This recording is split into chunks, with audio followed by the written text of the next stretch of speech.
Hey everyone, and welcome to the It Just Works podcast. I am your host Ryan, and today I got a fun episode for you guys. We're going to be talking about some news topics, and I'm going to give you my thoughts on them. Nothing too crazy. It's going to be a nice, easy episode, but I hope you all enjoy it, and let's just get into it. Cue that intro.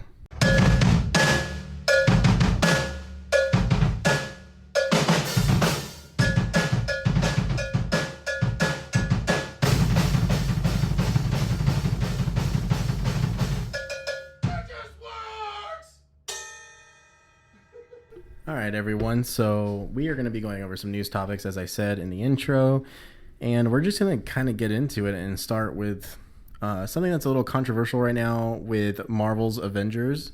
So I'm going to read a blog post from Jeff Adams, who's the associate art director from Crystal Dynamics. They are making the Marvel's Avengers game that's going to be a looter shooter / brawler.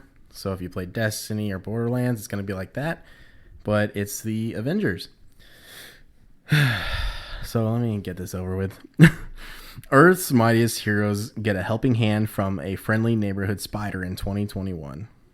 Every once in a while, life presents you with a moment where your pursuits and your passions converge. Today is one such moment for me because I get to be the first to announce that our own Crystal Dynamics take on Spider-Man teaming up with Miss Marvel, Iron Man, Thor, Hulk, and Black Widow of Marvel's Avengers is coming later in 2021. So the game launches in September this year. And I really hate to say it, but Spider-Man as a playable character is exclusive to PlayStation. So if you buy Marvel's Avengers on Xbox or the computer, you cannot play as Spider-Man. Yeah, so that sucks. There has been no confirmation if it's going to be a timed exclusive, but we can go ahead and assume that it's not because, you know, Sony makes the Spider-Man game on their console. So they already have a very good partnership with Marvel and, you know, Spider-Man. They own the film rights to the character, so they've obviously been making movies.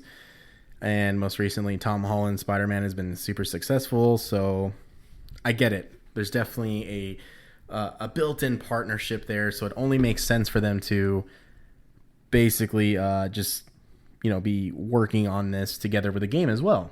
And this is going to be a pretty big game. If it's successful-ish at launch, it probably won't because everything has to have post-release patches and updates to work correctly. And with the beta being a few weeks before release, I would say they're feeling pretty confident that there's going to be nothing wrong with the game at launch, which is great. You know, everyone wants games just to work and be fun and for everyone to have a good time. So if they're that confident over there, then more power to them, to be honest. But the reason why we're talking about this is because, well, it's bullshit. Xbox has done their exclusive deals in the past. One of the most commonly brought up ones is their deals with the Call of Duty games and how they would get DLC way before PlayStation players. Animosity. Jesus Christ. Sorry about that.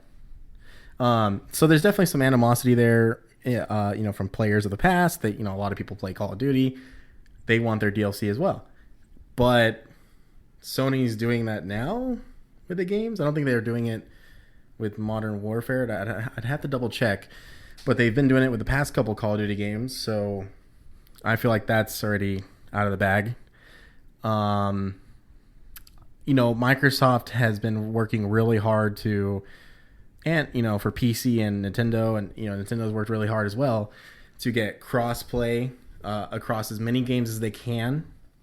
Just so everybody, depending on platform, can play with their friends. Not depending on the platforms. They can play with their friends anywhere they want. And it's just great. You know, I'm really glad that they've been doing that. But, Sony just kind of doesn't give a shit. They've done it with Rocket League. They've done it with Call of Duty.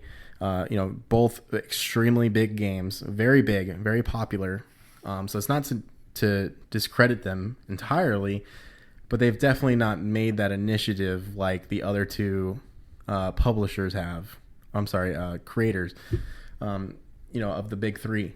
So I would just say that, this whole Spider-Man thing really doesn't help their case when it comes to letting everybody get a good experience. I mean, we're talking about a playable character in a game based on your character that you're playing as. It's one of the most Spider-Man's one of the most popular heroes in the world, and he's exclusive to one platform. So as some YouTubers have said, and I think they've made a really good point, is that no matter what, if you do not buy the PlayStation version of Marvel's Avengers, you are getting less than an entire audience of people that are on that platform, because there's cut content from you. Not at launch, obviously. They did make it very clear that Spider-Man is a DLC character after Hawkeye. Hawkeye's also going to be in the game, which looks cool, but I don't know. I couldn't disagree with this decision more. And, you could take aside the fact that I'm an Xbox player, or, I'm on PC too. I just don't think it's right. I mean, there's millions of people out there that love Spider-Man, and they're not just playing on the PlayStation. I think what they should have done is make maybe a huge variety of costumes from the Marvel Spider-Man game exclusive to PlayStation, which, in my mind makes a lot of sense. They've worked really hard on those games, and if they want their players to get exclusive costumes that are from those games, hey, no problem, more power to you. But an entire playable character, which is a class, it's Spider-Man is basically his own class of character, and you're just taking that gameplay away from players is mind-blowing to me. And that's pretty much where I stand with it.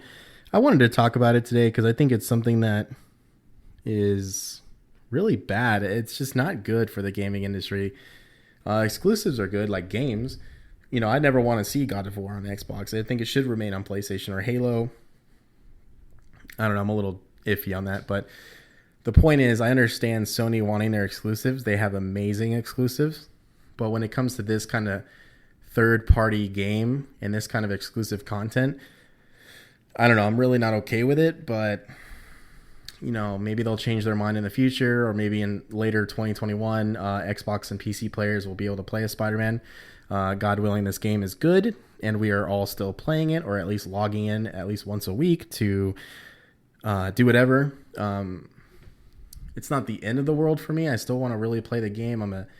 Captain America is my favorite hero, so I'm hoping that I get to play as him when I get the game, because right now in the beta you can't play as him, and that worries me a bit. I think you should be able to play as every character that they have at launch. There's only 6, so I just kind of feel like that's another missed opportunity there. But maybe it's just based on the part of the campaign you're playing, or the missions that you're doing. Maybe there's only certain characters available for a certain area. And in this particular beta, the way they built it, I have no idea. But yeah, that's that. Just kind of wanted to get that gripe out of there, because I think more people should be aware of what's going on, and just how terrible it is, really. But I wanted to move on to Pikmin 3 being announced for the Nintendo Switch. I think is just an awesome announcement. Pikmin 3 was originally released on the Nintendo Wii U, and Pikmin 3 Deluxe, as it's being called, is an upgraded version of the game. It adds difficulty modes, new missions, and includes all the DLC released for the original game, and it will be released on October 30th. So this is something that Nintendo has been doing with some of the Wii U games, like Wonderful 101, New Super Mario Brothers U, which actually came out on the Wii, and then they made a version of it for the Wii U, and now it's on the Switch. So it's about 3 games now, 3 major games that released on the Switch, or I'm sorry, the Wii U, that are are coming to the Switch. Mario's already available if you guys are interested.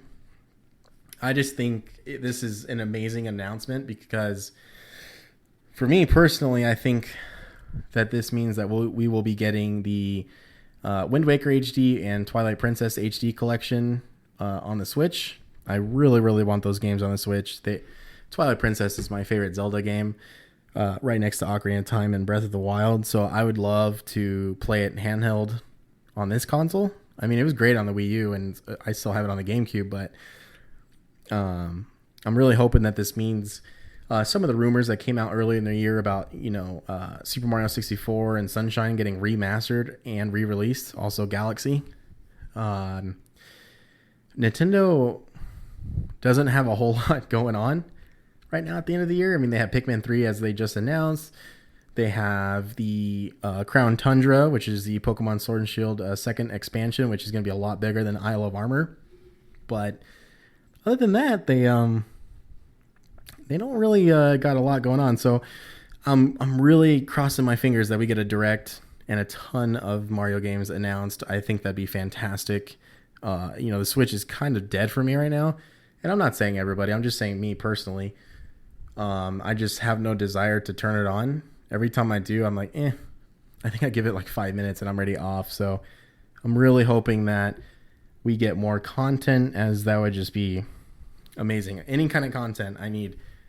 I still wish that a lot of the Mario Kart Tour, DLC that there are, updates that they're getting on the phone would come to Mario Kart 8, but I don't know what they got going on with Mario Kart.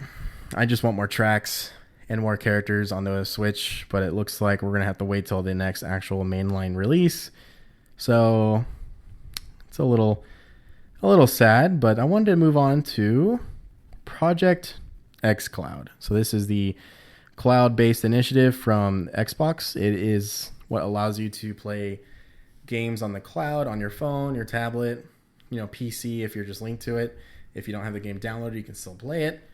So it's just something I wanted to talk about because they did give it an official release date, and they also announced that it will be a part of Xbox's Game Pass Ultimate membership. So right now I'm paying $15 a month and I get Xbox Live Gold Game Pass for the console and PC. So that means it's the ultimate version of that package. But now come September 15th, I get Project xCloud. So that's pretty sweet. I highly recommend it to everybody, especially Game Pass. There's just so much going on with Game Pass right now. As I just said at the episode about the Xbox Game Showcase, every game announced that day or shown will be on day one launch available to play through the Game Pass. So anything that's coming out through that showcase till this day, you will be able to play when it comes out. That's also going to be for Project xCloud, though. So if those games release and they are ready for xCloud, you can play those on day one on xCloud. So it's just something to keep in mind. Game Pass is just, it's insane. There is one drawback for me personally. It is for Android devices exclusively. Although it will expand to more platforms over time, this follows a year of preview availability. So they were supposed to do a preview for the iPhones, but because of Apple's App Store restrictions, they were not able to launch the platform on the App Store, on Apple's App Store. So I don't know what's going on there. But apparently there's some guidelines or restrictions that xCloud is hitting. There's just something that they're not following, not purposely, but there's just something that they disagree with on the restrictions. And it's extremely unfortunate to say that once again, it's not going to be on iOS devices at launch. And until further notice, we have no idea when it's coming out. So, ouchie. But on a lighter note, there is 6 games coming to Xbox Game Pass in August, and I want to go ahead and talk about those real quick and just give you the names. So Darksiders Genesis will be on console only. All of this is August 6th, besides one game. It Lurks Below is on both console and PC. The Dark Pictures anthology, Man of Medan, will be on the console. Trailmakers, console and PC. Undermine, console and PC. Xeno Crisis, console and PC. And then Final Fantasy VII HD on console and PC, which will be released August 13th. And then games that will be released are Devil May Cry 5 on the console. Kingdom Come Deliverance on console and PC will be leaving. Space Hulk Tactics PC will be leaving. Where the Water Tastes Like Wine will be leaving. And Yoku's Island Express will be leaving. So if you guys haven't played them yet, go ahead and check them out. and get to playing because you're running out of time. What is next on the agenda? And that's it. So just a couple things I wanted to talk about. The Star Wars episode might be potentially delayed. Just have some scheduling issues right now. I'm working on that. If that does get delayed, there will be a different episode out. Just give me some time on that. Other than that, I really hope you guys are all enjoying this show. It has been an absolute blast for me. If you have any recommendations, any requests, anything you want to hear me talk about, just hit us up on the Instagram page, and I'd be happy to hear it. I'm always happy to hear feedback and any suggestions and any requests. It is an open discussion with me, so please go ahead and check the Instagram page out. You can hit me up there, and I'll be happy to respond. Other than that, I hope you all enjoyed this quick update, and I hope you all have a good day. Bye.